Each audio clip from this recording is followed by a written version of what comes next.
இண்டை தொண்டை. தொண்டையில் தோக்கு அடிக்கோடு போட்டிருக்காங்க. தோ.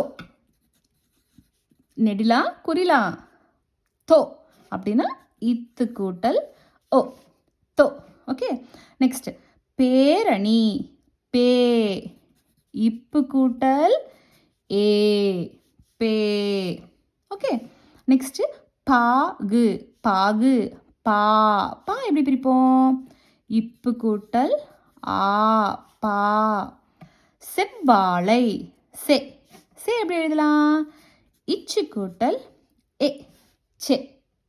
ஓகே, நெக்ஸ்ட் மச்சம் மா இச்சா இம் மச்சம் மா மா எப்படி பிரிக்கலாம்? இம் கூட்டல் அ மா. அடுத்த வார்த்தை மிகுதி மிகுதி மீ இம் கூட்டல் இ இ